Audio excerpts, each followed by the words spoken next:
A eleição do Rio de Janeiro para governador vai ser uma das eleições mais interessantes do país. Por quê? Vai muito provavelmente ser uma eleição que vai se nacionalizar. O governador, Cláudio Castro, vai tentar a reeleição e ele é apoiado pelo presidente Jair Bolsonaro. A máquina do Estado e os próprios índices que o Cláudio Castro já tem fazem com que seja bastante provável que ele consiga passar para um segundo turno. Ainda que isso não esteja certo, mas é o que se encaminha. Do outro lado, quem vai estar no segundo turno? Aí tem uma disputa. Hoje o candidato mais bem colocado é o deputado federal Marcelo Freixo, está bem nas pesquisas, mas que tem tido dificuldades de fechar alianças e é visto como um palanque estreito para o Lula fazer campanha. O Freixo vem se movimentando, mas não está sozinho. E é um desses jogadores desse cenário que eu acabei de explicar que eu converso hoje, que é o ex-prefeito de Niterói, Rodrigo Neves, que é o pré-candidato do PDT ao governo do estado. Rodrigo, bom dia, obrigado pelo seu tempo. Eu queria abrir o nosso papo te perguntando o seguinte: você fechou uma aliança, você e o Ciro Gomes, né, que é o candidato nacional do seu partido, fecharam uma aliança com o Lupe, presidente do PDT, também presente, com o Eduardo Paes, que é não só prefeito do Rio, mas a principal liderança do PSD no estado, e o pré-candidato apoiado por ele, que é o ex-presidente da OAB, Felipe Santa Cruz. E essa aliança de vocês é uma aliança que vocês disseram o seguinte: vocês vamos caminhar junto e na hora que for definir quem vai ser o cabeça de chapa, a gente discute se vai ser você, Rodrigo Neves, ou ele, Felipe Santa Cruz. Eu te pergunto, você estaria disposto a ceder a cabeça de chapa para o Felipe? Ou você entrou nessa aliança esperando apenas o apoio do Felipe? Essa pergunta é importante porque muitas vezes quando se faz esse tipo de acordo, tem gente que entra na coisa sem estar disposto realmente a ceder. No seu caso, você cederia ou você só espera o apoio do Felipe para você ser o cabeça de chapa?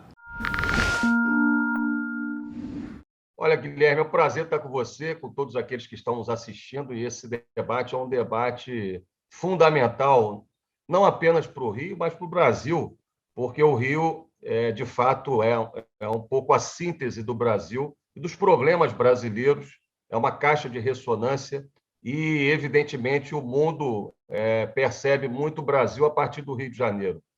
E o Rio vive a pior crise da sua história desde a fusão autoritária, mal planejada pela ditadura em 1974, da Guanabara com o antigo Estado do Rio. É uma crise econômica, uma crise social sem precedentes.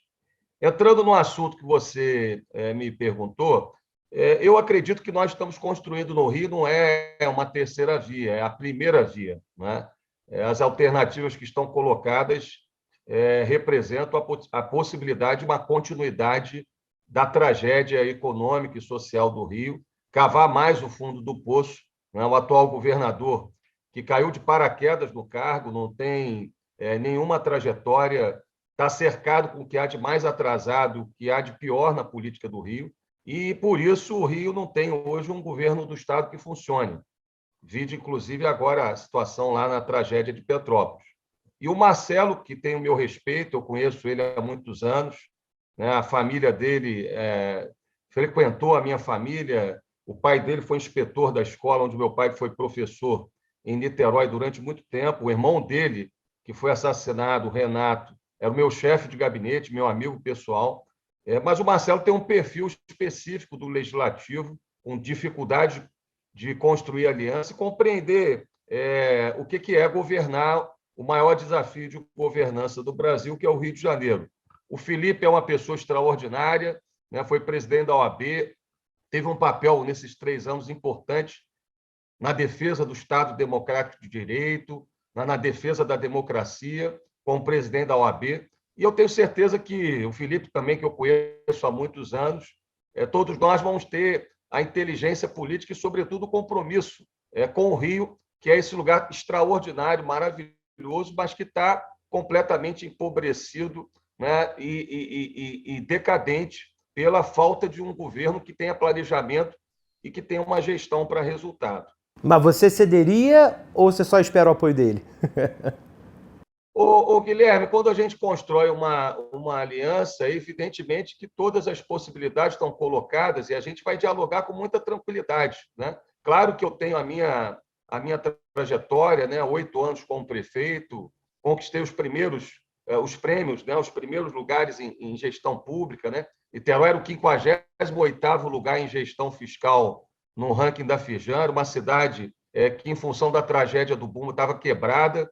E eu entreguei 8 anos depois a cidade no primeiro lugar em gestão fiscal, com mais de 1 bilhão e 500 milhões de reais em caixa e com um plano estratégico de médio e longo prazo, uma carta de navegação para a cidade seguir avançando, progredindo. Então, a gente tem a experiência da gestão, a gente tem aquilo que o Cláudio nem o Freixo tem, que são realizações para mostrar, né, na segurança pública, na gestão fiscal, no enfrentamento à pandemia, que Niterói foi uma referência premiada pela ONU, e, evidentemente, é isso que vai dar lastro de confiança à sociedade carioca e fluminense nesse momento de desesperança do Rio.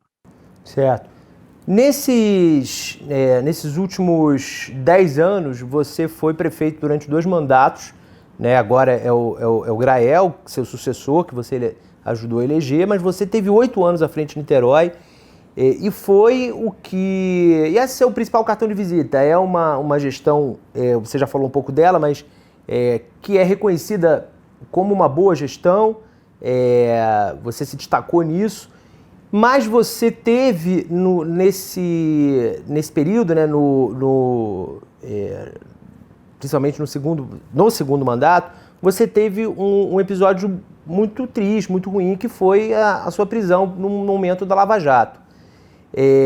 Eu queria te dar a oportunidade de você explicar para quem não é do Rio, para quem não acompanhou de perto aquele episódio, o que foi aquilo, enfim, e situar a gente como que você pretende, na eleição, conduzir isso. Porque é claro que para uma parte do eleitorado é algo que vai ser perguntado sobre você.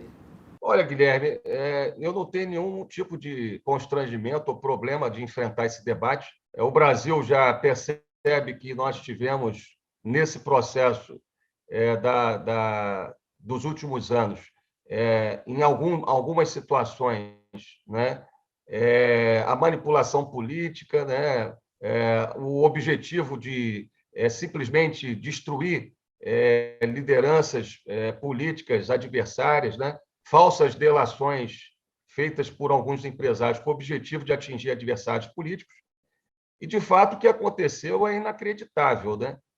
No dia 10 de dezembro, na diplomação do atual presidente, aconteceu, na verdade, um sequestro, porque eu nunca tinha sido chamado para ser ouvido. Aliás, até hoje, né, 5 anos depois desse processo todo ter começado, eu nunca fui ouvido, né, nem nas piores ditaduras isso aconteceu, eu nunca fui ouvido, né?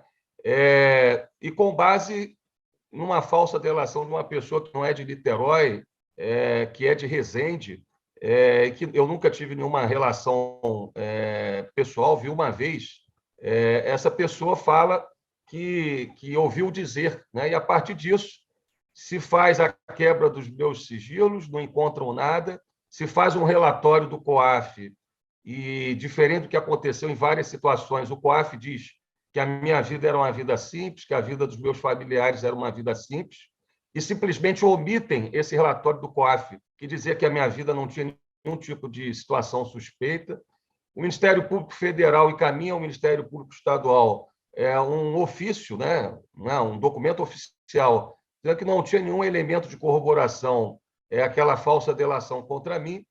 Eu nunca sou ouvido. Mentem dizendo que a minha esposa era dona de uma empresa de ambulância que a gente nunca tinha ouvido falar e, sem nunca ter sido ouvido, exercendo o mandato conferido pela soberania popular de milhares de cidadãos, por uma decisão de uma pessoa, de um juiz, me retiram do mandato e me colocam numa situação de tortura, uma situação dramática, né?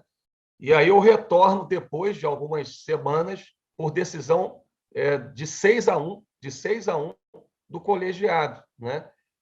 Depois de algumas semanas. Aí pedem desculpa, que realmente a minha esposa não era dona daquela empresa. Para você ter uma ideia, foram feitas buscas e apreensões em 53 lugares diferentes e não foram acrescentados, apensados nada, porque não tinha, não aconteceu, né? Assim, ninguém fez qualquer tipo de delação em Niterói, porque, de fato, aquilo foi uma barbaridade. Aí você começa a compreender, né? Para você, aqueles que estão nos assistindo entenderem, eu não tinha vice-prefeito, porque o meu vice-prefeito tinha assumido como deputado estadual, né? E aí, no mesmo dia, 3 horas depois, um bolsonarista chamado Carlos Jordi entra com um pedido de impeachment, com várias páginas, citando trechos da denúncia que eu só fui tomar conhecimento uma semana depois. Ele, o deputado, quer dizer, hoje deputado, né, o Carlos Jordi, na época não era, ele teve acesso à denúncia antes de você. Claro, claro. Imagina, 3 horas depois de eu ter saído, ele apresenta esse pedido de impeachment, começam a convocar o povo ali, o Bolsonaro tinha sido eleito recentemente, e o povo, ao invés de ir defender o meu impeachment, vai para a Câmara defender a minha manutenção. Eu tinha 80%, 85% de aprovação, porque as pessoas conhecem a minha seriedade, a minha gestão. Para você ter uma ideia, eu saí da prefeitura em 2020 com quase 90% de aprovação popular. O Axel Grael, que era o meu vice-prefeito, ganhou no primeiro turno por 62% a 9%, e o Jordi não elegeu nenhum irmão vereador, né?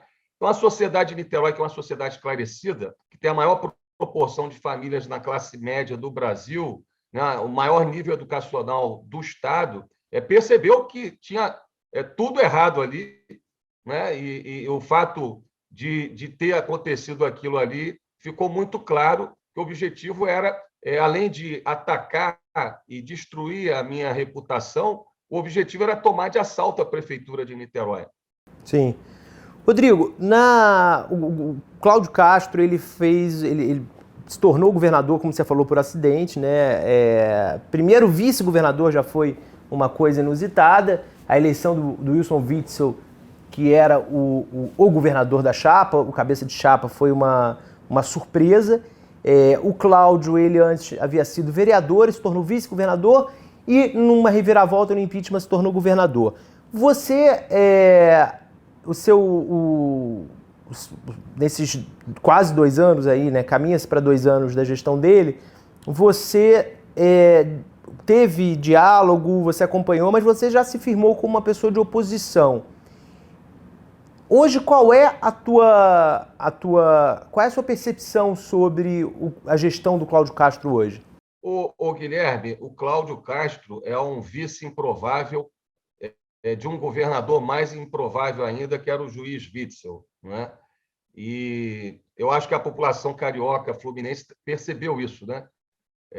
O Bolsonaro, né? O Bolsonaro é presidente e o Rio está no pior momento da sua economia, né? O pior momento da história do Rio, né? Sem qualquer tipo de estratégia federal de soerguimento do Rio, né? O Crivella foi uma tragédia, né, na administração, e o Cláudio, que não tem nenhum tipo de trajetória de boa gestão, outra tragédia, né? Se cercou o que há de pior, né, de mais atrasado no Rio de Janeiro. O Rio hoje tem a pior situação do mercado de trabalho do Brasil, o maior desemprego dentre os 27 estados da federação, uma situação de violência que se agrava com domínio de território por gangues, por facções criminosas, seja a milícia, seja o tráfico, e a maior letalidade da pandemia, né? A corrupção nos hospitais de campanha, o problema do negacionismo, e nós temos um problema gravíssimo de falta de assistência à saúde no Estado. Então, a situação do Rio é muito grave, e você tem hoje um governo do Estado que não funciona e que não tem um projeto de desenvolvimento para o Rio, né? Então, eu diria para você que a situação é dramática, e o Cláudio, a possibilidade de continuidade desse governo é a possibilidade de cavar o fundo do poço, né? E afundar ainda mais o Rio de Janeiro. A aliança dele com o presidente Bolsonaro é algo que que te preocupa, ou você acha que ele consegue separar as coisas do radicalismo do presidente para um dia a dia mais, talvez um pouco menos radical, mais moderado? Eu acho que a situação é muito grave. Acho que essa ida do Bolsonaro para o PL agrava a situação do Cláudio, né? Eu não acho que melhora a situação do Cláudio, porque o Cláudio Castro está tentando se desvencilhar do Bolsonaro, claramente, né? Ele estava ali querendo ter os bônus de ter o apoio do Bolsonaro e do governo federal, sem ter os ônus, né, da rejeição que chega a quase 65% do Bolsonaro no Rio. Então, eu penso que essa filiação do Bolsonaro ao PL agravou a situação do Cláudio Castro. Agora, a aposta que ele faz e que o bolsonarismo faz no Rio é de que eles vão enfrentar o Freixo no segundo turno. Tem que dar um contexto importante aqui para quem não sabe. O PL é o partido do Cláudio Castro também, no Rio de Janeiro. Isso é importante para quem não é do Rio para saber. Continua, por favor, seu raciocínio. Não, e é isso. Então, isso não vai acontecer porque eu tenho muita convicção que essa aliança do PSD, do PDT, né, com o prefeito Eduardo Paes, com o Felipe, é uma aliança para vencer a eleição e também para a gente contar com os melhores quadros do Estado, da boa gestão do Estado, para enfrentar esse desafio. Quer dizer, não é possível, Guilherme, que uma pessoa que nunca administrou uma instituição, uma grande instituição, né, ou que não tem, que nunca administrou uma prefeitura, vai aprender a governar o Rio de Janeiro. Quer dizer, o Rio não pode errar, o Rio não pode arriscar. Né? E tanto o Freixo como o Cláudio Castro não têm trajetória da boa gestão e não têm a compreensão daquilo que é o maior desafio do Rio. Por exemplo, eu digo sempre, né? A gente não pode confundir as consequências com as causas da crise do Rio. As milícias são um problema gravíssimo que precisam ser enfrentados com coragem, com determinação. Para você ter uma ideia, durante meus 8 anos, eu fui ameaçado por várias vezes por organizações criminosas em Niterói. Tive que andar com carro blindado, com segurança. Agora, Niterói é a única cidade da região metropolitana que não tem milícias dominando bairros e territórios, como a gente tem no Rio, infelizmente, na Baixada, em São Gonçalo. Agora, por que isso? Porque nós fizemos aqui uma estratégia de segurança pública com base em evidências, fizemos uma parceria com a PM, com a Polícia Civil, a Prefeitura, nos meus governos, apoiou muito as polícias civil e militar em Niterói, investimos em tecnologia, em centro de comando e inteligência para a segurança pública, com monitoramento da cidade e das entradas da cidade, e fizemos aquilo que precisa ser feito, né, Guilherme? Mas é louvável que não tenha milícia, isso enfim, é para parabenizar, mas também é importante lembrar, para quem não conhece Niterói, que vocês têm favelas dominadas pelo tráfico. O tráfico de drogas está em Niterói, né? Não tem milícia, mas tem tráfico, né? Niterói, como todas as cidades do Rio e do Brasil, tem desigualdades sociais, tem violência, né? Agora, tem uma situação de presença do Estado que a gente não vê hoje no governo do Estado. Qual é a sua opinião sobre o Cidade Integrada, Rodrigo? Esse programa, esse novo modelo de tentativa de ocupação que o Cláudio Castro, o governo do Estado, estrearam há um mês. É um programa eleitoreiro feito às vésperas do processo eleitoral. Como que você fala de um programa chamado Cidade Integrada e a Prefeitura do Rio não foi chamada para pensar a concepção desse projeto? Vamos um pouquinho para o nacional, Rodrigo. Queria saber a sua visão sobre a situação da candidatura do Ciro Gomes, que é o candidato nacional do seu partido. Ele está lutando para se manter em terceiro lugar. Quando entrou o Sérgio Moro nas pesquisas, ele por algum momento ele chegou a cair, agora em algumas pesquisas já voltou a aparecer em terceiro, mas com o favoritismo que as pesquisas mostram, pelo menos por enquanto, do Lula e do Bolsonaro irem para o segundo turno, o Ciro parece com dificuldade também de fechar aliança. Como é que você vê o futuro da candidatura dele daqui até outubro? Guilherme, o Ciro é uma pessoa muito preparada, muito inteligente, tem experiências administrativas vitoriosas no Ceará, foi ministro da Fazenda. Agora, evidentemente que a eleição é a qualidade dos candidatos e as circunstâncias, né? E são as circunstâncias, né? E as circunstâncias, evidentemente, são desafiadoras, né, para a candidatura do Ciro, mas eu acho que ele está fazendo um papel importante de debater o projeto nacional de desenvolvimento, o problema das desigualdades sociais, né, a necessidade do Brasil ter um projeto de educação, de ciência, inovação. O que eu acho importante é que nós precisamos manter a ponte, né, de diálogo, né, e um entendimento que o Brasil e a democracia estão em risco. E essa eleição é muito importante, que as forças democráticas, independente de colorações partidárias, por isso eu estou conversando também com outras lideranças nacionais. O Ciro é o nosso candidato do PDT, mas eu tenho conversado com o presidente Lula, com quem eu tenho boa relação de muitos anos. Eu tenho conversado até com o governador Dória, de São Paulo, e eu acredito que é fundamental também a gente fazer isso, esse diálogo, porque a reconstrução do Rio de Janeiro vai exigir, além de muita inteligência política, muita firmeza e coragem e boa gestão, essa capacidade de diálogo com amplos setores da sociedade e da política. Para a gente fechar, Rodrigo, eu queria falar um pouquinho de Petrópolis, onde você esteve nos últimos dias ajudando, conversando, enfim, estando presente na tentativa de encontrar as vítimas, de ajudar as vítimas e as famílias. O que você sentiu nesses dias que você estava lá? Guilherme, eu fui a Petrópolis a pedido do presidente da Frente Nacional de Prefeitos, o prefeito de Aracaju, Edivaldo, né? Eu fui vice-presidente da Frente Nacional de Prefeitos, fui lá nessa condição, de maneira muito discreta, e nós articulamos uma ação conjunta da Prefeitura do Rio e da Prefeitura de Niterói. Né? Nós tínhamos lá, esse final de semana, centenas de trabalhadores da Conlurb e da Clean, né? A Companhia de Limpeza de Niterói, fazendo a limpeza da cidade, porque a cidade está completamente suja ainda, né? É a maior tragédia da história de Petrópolis, maior do que a de 2011, maior do que a de 88. Né? A parte da família da minha esposa é de Petrópolis e eu conheço muito a cidade, tenho um carinho enorme por Petrópolis.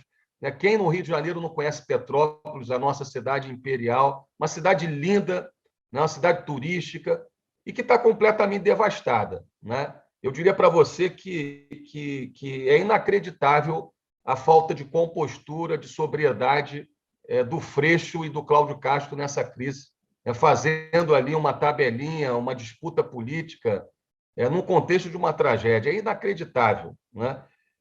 A situação é realmente grave. Para você ter uma ideia, pela primeira vez eu estou vendo críticas na imprensa aos bombeiros, os bombeiros que são uma carreira super reconhecida e que estão se esforçando lá. Agora, o governo Cláudio Castro conseguiu isso, quer dizer, ele conseguiu ser um governo tão desgovernado que não consegue desenvolver as ações de maneira coordenada, né? Orientando os bombeiros para as atividades de busca, né? E resgate dos corpos. Nós temos lá dezenas de pessoas soterradas, as famílias desesperadas, sem saber se vão encontrar os seus entes queridos. Né? Por outro lado, a reconstrução da cidade vai demandar mais de 700 bilhões de reais de investimentos em contenção de encostas, né, em recuperação de vias, né, em recuperação de infraestrutura social nas comunidades. Então, eu vi até o debate sobre o laudêmio, né, da família real, que não sei se todos sabem exatamente o que é isso. Né? Na verdade, Dom Pedro comprou com dinheiro próprio, né, aquelas terras e doou, né, com esse instrumento jurídico previsto no direito imobiliário, inclusive, depois de muitos anos consagrado, né, do laudêmio. Claro que o Brasil pode mudar a regra, né? Tem que ver a legislação como que ela pode mudar, porque você talvez tenha que mudar toda a legislação de laudêmio no Brasil por uma situação específica. Agora, ainda que eu ache que realmente esse laudêmio precisa e pode ser não revertido para a prefeitura, mas deixar de ser cobrado na cidade de Petrópolis, mas ele representa 4 milhões de reais por ano. A reconstrução vai exigir 700, 800 bilhões de reais. Nós estamos falando de 200 anos de arrecadação de laudêmio por ano. Então, Aí o Marcelo faz uma ação política, claramente política, né? Então, eu penso que a gente precisa botar a mão na consciência, ter uma ação sóbria, discreta, porque a situação de Petrópolis, que é uma joia do Rio de Janeiro e do Brasil, exige isso, né? Nós precisamos compreender que agora o momento é o momento de assistir as famílias, fazer todo o esforço das áreas técnicas para fazer assistência às famílias e desenvolver com o poder local um projeto de reconstrução da cidade. Mas a situação política e institucional local também não ajuda muito, porque o prefeito estava afastado há um ano e voltou para o cargo há 50 dias, e aí o presidente da Câmara, que estava no exercício do cargo, quer dizer, uma situação política e institucional que também não ajuda, do ponto de vista local, no enfrentamento a uma tragédia dessa dimensão, né? Então, a convergência de... Aí eu falo como sociólogo, né? Que sou, né? Quer dizer, você tem uma situação de instável política e institucional e uma tragédia dessa proporção. Então, eu estou muito preocupado com a situação de Petrópolis e penso que a gente precisa deixar a polarização, né, essa disputa política e ideológica de lado e concentrar na assistência às famílias e na reconstrução da cidade. Rodrigo, muito obrigado. Desejo boa sorte na caminhada e obrigado mais uma vez pelo seu tempo. Bom trabalho daqui até outubro, porque sem dúvida vai ser um ano animado. Valeu! Guilherme, valeu, obrigado aí pela atenção de vocês e de todos que estão nos assistindo.